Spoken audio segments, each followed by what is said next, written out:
জিনিসটার নাম কেউ বলছেন পাটাকা ফাঁদ, কেউ বলছেন ইরানের যুদ্ধের কৌশল কোন লেভেলে আছে পশ্চিমাদের একবার দেখা উচিত।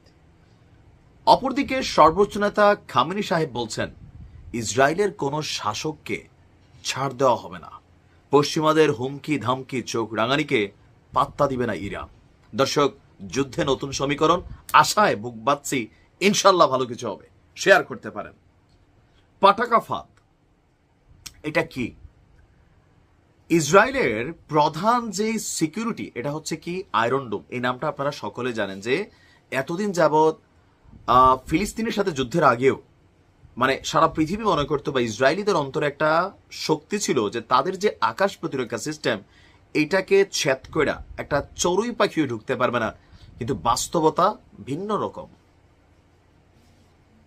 ইসরায়েলের কাছে যে আকাশ প্রতিরক্ষা সিস্টেমগুলো আছে, ইরান থেকে ছোড়া ক্ষেপণাস্ত্র, গাজা থেকে ছোড়া ক্ষেপণাস্ত্র, ইয়েমেন থেকে ছোড়া ক্ষেপণাস্ত্র, লেবানন থেকে ছোড়া ক্ষেপণাস্ত্রগুলো প্রমাণ করে দিয়েছে তাদের আকাশ প্রতিরক্ষা সিস্টেম কতটা দুর্বল। এর মাঝখানে দেখেন ঢাবল জামেলা হচ্ছে ইরানের যুদ্ধের কৌশল।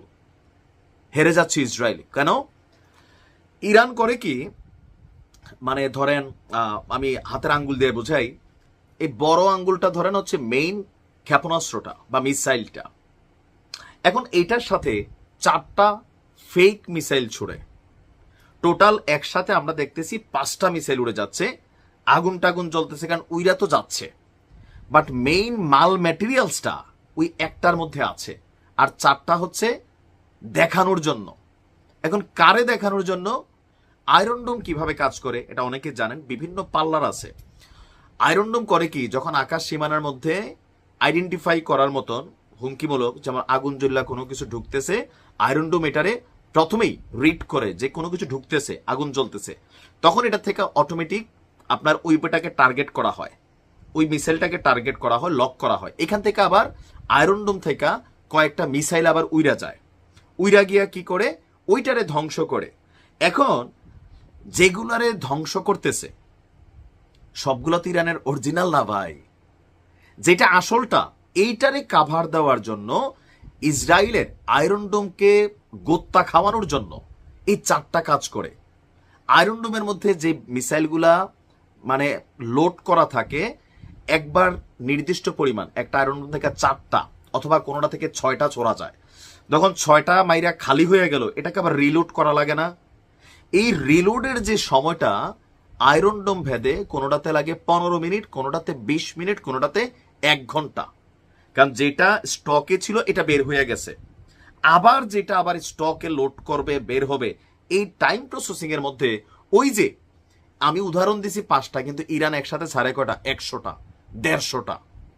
তখন আয়রন ডোম গুলো যেগুলো ডুপ্লিকেট মিসাইল, এগুলোর মধ্যে যে হিট করে, এগুলো তো কিছু নাই, এগুলো এমনি খালি ঠোলকা বাক্স, কিন্তু যেটা আসলটা ওইটা জায়গা মতো ঢুকা যাচ্ছে। আর এখন ঝামেলা কি পাকাইছে, এই যে আকাশ প্রতিরক্ষা সিস্টেম খুবই ব্যয়বহুল, সস্তা হলে সারা পৃথিবীর কাছেই থাকতো। আপনি দেখেন ভারত পাকিস্তান যুদ্ধের মধ্যে ভারতের ভয়টা কি ছিল? এই আকাশ প্রতিরক্ষা সিস্টেমকে ভেদ করতে পারে পাকিস্তান, পাকিস্তানেরও সেম। আর এগুলো খুবই এক্সপেন্সিভ। তো এই যে আয়রন ডোমটার জ্বালানি বা যেই ক্ষেপণাস্ত্রগুলো, এই ক্ষেপণাস্ত্রগুলো সংকটে পড়ে গেছে ইসরায়েল।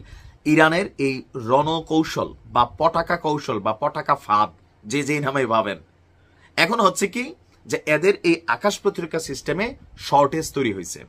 দরকার কি? নতুন নতুন মেশিনারিজ আসবে কোথায়? সাগর পথে। ওইখানে আবার ইয়েমেন বৈশা রয়েছে, আরব সাগর, লোহিত সাগর, পারস্য উপসাগর, ভারত মহাসাগর। আমার নিউজ যারা দেখেন কমন শব্দ।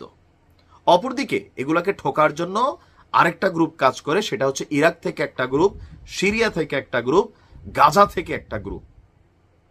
সাগর পথে যখন ঢুকাইতে যায়, আকাশ পথে আবার এখন আরব রাষ্ট্রগুলো আকাশপথ বন্ধ করে রাখছে সাময়িক। তো সবকিছু মিলিয়ে আকাশ প্রতিরক্ষা সিস্টেমে ঘাটতি তৈরি হয়ে গেছে ইসরায়েলের। আর এটাই হচ্ছে সঠিক সময় ইরানকেও দেখবেন তাদের ক্ষেপণাস্ত্র ভার্সনগুলো চেঞ্জ করতেছে, অত্যাধুনিক প্রযুক্তি চলতেছে। এই সুযোগে ছাতিটা নাই তো বৃষ্টির বন্যা বসায় দিতে হবে। আত্মসমর্পণ ইসরায়েলকে করতে হবে যদি আমেরিকা সত্যি সত্যি যুদ্ধে না নামে। সেই দিন বেশি দূরে না, ইনশাআল্লাহ। ভালো থাকুন।